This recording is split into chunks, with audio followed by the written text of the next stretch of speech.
Hello, innovative teachers. Today we are talking about winter activities for STEM and how they can be fun and interactive for your classroom.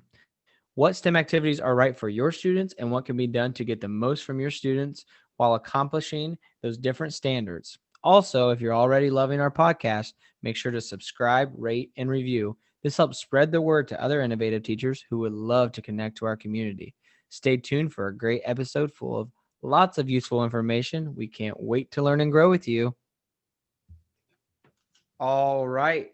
Welcome to another episode of the Innovative Teacher podcast. I think we're at 23. Is that right up there? Yeah, we're almost a quarter away to Way 100. through. That's exciting. That's awesome. And I Yeah. and it's kind of cool to see too which ones we've done ones about and which ones like this we're doing about and even the different feedback we're getting as far as what people want to see. So it's really starting to come together. But today we're talking about those different winter activities. And like we always say, elementary teachers, it seems like most of all love seasonal activities. So today we're talking about those winter ones and how you can kind of do them and different ones that we do in our room. I'm going to kind of start out with some of the ones I do. One of the first ones I'm going to talk about is like my favorite one. It's called Frozen Fortress. And Ooh. I still need to upload it to TPT. By the time this airs, I probably won't have it up. It's been a crazy week, but I definitely it's like something I have on my list as far as I want to do in the future. So you're kind of getting the information for free here. So good for you. And I'm planning on doing this for the Maker's Day. But basically, Frozen Fortress. I have the kids use marshmallows, toothpicks, paper plates, um, popsicle sticks, and they build like a fortress, or I always call it like an igloo. And we watch a video about like science behind igloos and why they stand tall and why they're strong. The kids think that's cool, and then the really fun part is when they're done, they get to sit on a chair, not stand, sit on a chair from across the room, and throw three small marshmallows and one big one, trying to knock over the other team's fortress. Oh, that's Sounds like a good. snowball, yeah, snowball battle is what I always call it. Ooh. Yeah, it's always fun, and like, there's always every year when we do this, someone walks in the room and they're like, "What is like even what's going on in here?" And I'm like, "You should have came earlier. Like, this is probably makes no sense to you now coming in seeing marshmallow fly across the room." But that's one of my favorite ones, and like the science I feel like behind that, as far as like the engineering concepts of how to get things to stand like that, make them strong, and even like to when we talk about igloos, we talk about like heat rising and how it stays warm without melting the ice. Yeah. So we talk about different states of matter and kind of how they relate to the igloo. So it kind of leads to a lot of cool conversations. That one's one of my kids' favorites. Sled competitions. I do this with sixth and fifth. So they build. This is on my store actually. Is one of my first items I uploaded. Oh, So really? yeah, so when I get to my year mark, like I told you that one time, I need to go back and like kind of edit things. So that'll be Yeah. one I'll probably edit right after Christmas. Um, Mm-hmm. but the kids have a sled competition. They build a sled and a ramp, and then they see whose sled can go the fastest. So they have to calculate their own speed. So we got a lot of math in there, which the kids love. We have some constraints like how tall they can build it, so they got to measure. And then we talk about things being aerodynamic, kinetic energy, potential energy. That one's like packed full of like so many different standards. But the funny part about that one is I told the kids, hey, in fifth and sixth grade, whoever wins, I'm going to announce it over the announcements, make them like real excited about it. And I'm going to Oh. invite, yeah. And I'm like, and I'll buy the winning group a box of candy canes to split. So I Oh. tell, yeah. So I tell my wife, who loves Christmas more than anyone I've ever met, and she buys like the real expensive ones, like what I'm talking about, like the flavored ones. Yeah, they're like really nice and they like Yeah. don't cut your mouth open. Yeah, like exactly. Like the ones we don't buy for students, like the Starburst ones, like the name brand ones. And the kids are like, "Oh, this is awesome." So every year I have to bring that box in because the kids hear about it and they're like, "Who gets the really good box of candy canes?" So that's kind of like the joke, but like I do it every year and I'm like, whatever, it's worth it because they get excited about it. So That's so that cute. one that one's fun. I like that one. And then for my younger ones, K1 kids, we read a story, and I forget what book it is off the top of my head right now, about writing a letter to Santa. And we talk about how to write a letter, and then we mail candy canes to Santa, and we try to like protect them so they don't break.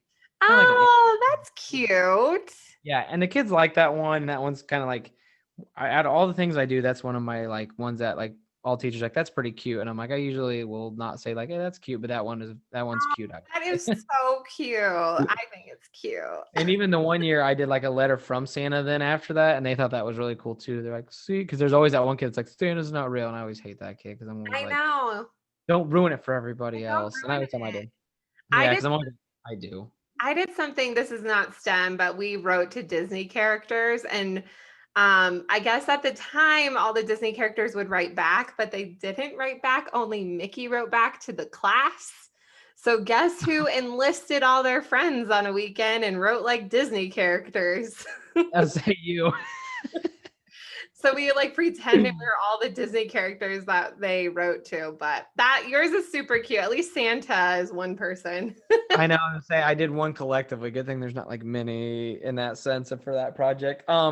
And then like one simple one you could do. I've done this maybe like once. As like a filler, but like a toy maker. So kind of tell the kids like pretend you're an elf. Like what kind of toys would you want to create? Maybe that are new toys. And I don't know. They get excited about that one, but I don't know. I think the sled one for me is the most fun because then I'm going around. I'm like using my timer to time. The kids are like super competitive. I'm super competitive. So that gets me like, let's do this, like kind of excited. So those are kind of like the activities I like to do in the winter. I'm hoping I get to do them this year, kind of depending what our year looks like. What are some activities that you kind of get a touch on as far as the winter activities that excite you? Well, speaking of sleds, I also do a sled activity that's different. So I do this one with my fifth graders. And I have those Sphero robots, those little ball robots. And I don't know, like everybody I feel like does the same lessons with speed and velocity, which is I think even included in the kit. So I have the kids, this one is in my shop. I think it's like one of my best sellers. But the kids learn about the Iditarod race, which is in Alaska. And my fifth graders don't really know about it. Like maybe one kid knows about it, but no one really knows what this is. So I get them excited. I show them videos of huskies and they're like, oh, they're so cute. I'm like, I know they're so cute. And so then we start talking about sled design and how sleds are made, which is probably similar to what you do for yours. And then they have to design a sled for Sphero to pull throughout the Iditarod race. So I have the racetrack made out of paper that actually mirrors the real race. So I put the names of all the stops and it has the angles. So it looks like the bird's eye view of the racetrack. And so the Sphero is the little husky and they use different little materials, not very many because it's heavy, to build it so Sphero can pull the sled, but it also changes their coding based on the angles and the speed they have to drive the Sphero because it is a little bit heavier. So when they test it with a tennis ball, I don't let them test it with Sphero right away. But when they tested the tennis ball, they're like, oh, okay, it should probably go this fast. But then when they get the actual robot, it definitely changes things based on that weight. So that one has been super popular. Like you, I hope I get to do it again. I normally do this lesson in January anyway, after Hour of Code, because it's cold in Colorado until like April. It can still snow in May.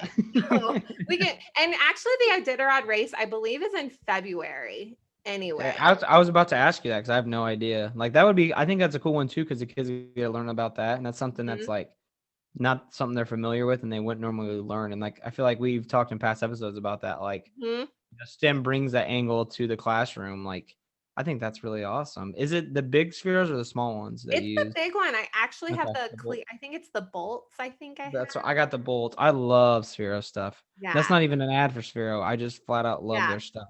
Yeah, they're So pretty cool and they're really durable. And the kids are always interested in buying their own. Like I suggest buying the mini, it's smaller. But yeah, that one's really popular. This other one I did with fourth and fifth grade.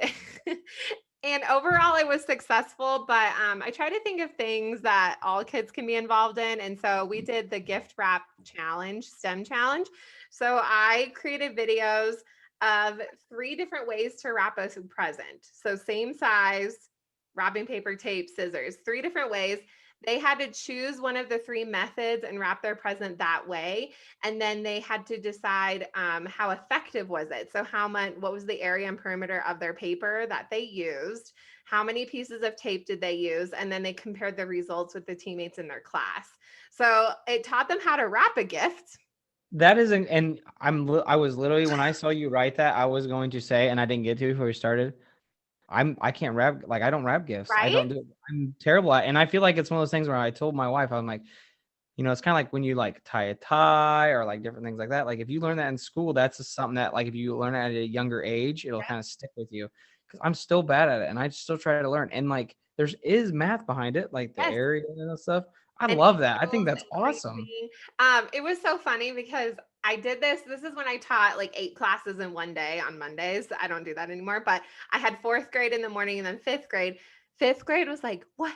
What is this? This is the hardest thing we've ever done." And one kid's like, "You gave me the video has a square and you gave me a rectangle." I'm like, "First of all, Yeah. I gave you a rectangular prism." Yeah. Um, and I'm so you're very lucky I didn't give you the sphere. So it's actually really good. But there's a lot of math involved, and it's good. I know area and perimeter isn't always 4th and 5th grade math standards, but it's a good way to review those standards. Because they forget. They're like, wait, which one's which? What? How do I do Mhm. this? So it really helped with their measuring skills, how to calculate that. So that one's really fun, and it actually is good, great collaboration if you can do that right now. And then Right. for the little kids, you talked about matter. I do something, this is a quick STEM station. It's Play-Doh's snowmen. And so I have them use Play-Doh, and you can use whatever clay you make at home, but to show the 3 states of matter. And so we read the story, The Snowy Day, and we talk about how that book actually has the 3 states of matter in that story.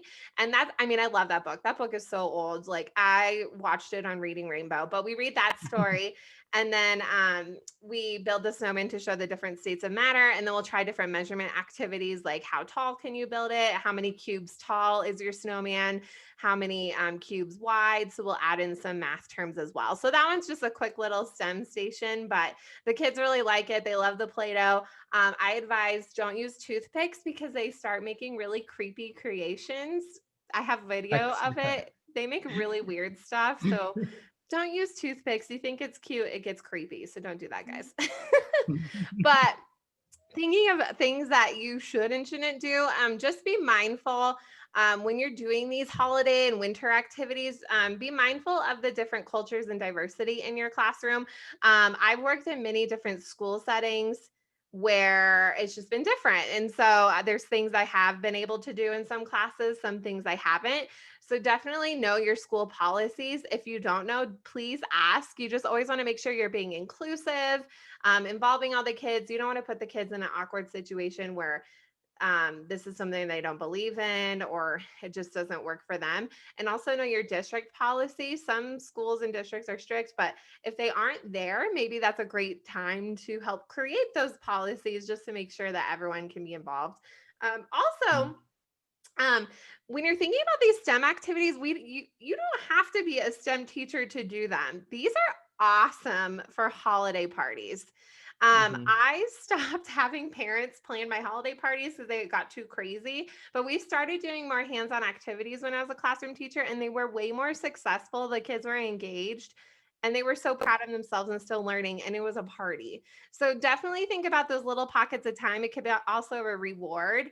Hands-on activities, especially during the holidays, the kids get a little crazy. And if you're still in person or even remote, we can definitely help you with remote. But Mhm. it's just really good to help hone in that energy in positive ways so that they are just super excited about what they're showing. And you literally took the words right out of my mouth, because I was gonna say, like, when I think about holiday parties and approaching, these different kinds of themed parties that teachers do, it's always, I feel like, best to try STEM, try something new. Maybe you go, you see something online, or maybe you're listening to this and you're like, oh, I'd really like to try that, do it. Or maybe it gives you a different idea. That's the time to do it, because I mean, if you can have just a little bit of learning inside those parties and do one of these, maybe you decide to do a quick version of the Sphero sleds, or maybe you try doing like a sled challenge real quick where they build a sled really quick and then you take it down one hill. The kids are going to be like, oh, this isn't learning. Like I have kids tell me all the time, like, oh, I'm having way too much fun to be learning. But I'm like, no, you are. You just don't know it, and they won't know it. And then, that might be something that will entice you to do another STEM lesson, and or maybe even too, I'm thinking a lot of teachers collaborate, and maybe you use STEM and they don't. Maybe it's a good time to kind of introduce them to STEM. One thing that I remember my first 2 years teaching, my teammates were amazing. So if you listen to this podcast, I love you. You guys are amazing. But we actually did a collaborative class party. And I don't know if you could do this with COVID, but keep this in your back pocket for later. We each had our own activity, and each class rotated to our rooms within the hour. So we didn't just We used sit to there do and that. eat cookies. We actually each had a different, I think we did kind of almost STEM type things. We each did something different, and the kids loved it. So if you have a great team that you trust, that this would be awesome to start those STEM type things. Right. And I honestly am waiting for someone to try this. At our school, I said something to like my team about doing it, but doing like a Zoom night meeting kind of thing, like a virtual one like that. So Oh, like you could have like your room and your code, and then if me and you cool. and someone else is like in the same like team, then the other person can have a code, and then they could kind of hop to each room and do kind of like a virtual activity. So, Oh, that's that's not so something, cool. yeah, that's not something we want to do, but I think it's a great alternative. And I think the parents and the kids would appreciate it so much. Like even the other day, I did like, for when we were remote last week, I did like some Lego challenges, just like for like an hour a day, like an extra hour a day. And kids would come in and we would just like have a challenge, and I would even build, they would build, and then we would Cute. all like share what we build. And they'd be like, is it cool if I come to like the next one, even though it's for fifth grade and I'm fourth grade? I'm like, yeah. So a lot of times we don't know how much that kind of stuff means to the kids. And I think more now than ever, those kids need that kind of thing. And that, even if you are remote, just a little bit of normalcy to them. So I That's definitely think that would be a good way to approach it too. So that's something I kind of thought about, but I'm like, not a classroom teacher, but I think like my team would be yeah, interested in that. So, definitely. For hmm sure. Oh, well, we had so much fun creating this episode and feeling all warm and fuzzy inside with our hot chocolate. But also, just make sure that you are following us on Instagram. We have our at Innovative Teacher podcast, and we love to chat with you guys in the comments and the DMs. Also, if you're interested in collaborating with us, whether it's an interview, marketing opportunities, or something else you have in mind, definitely send us an email. That's innovativeteacherpodcast@gmail.com. And of course, please share this podcast with all of your teacher friends and subscribe, rate, and review. We love reading those reviews and how we're making an impact in your lives and your students' lives. But thank you so much again for listening today, Innovative Teachers. We will see you in the next episode.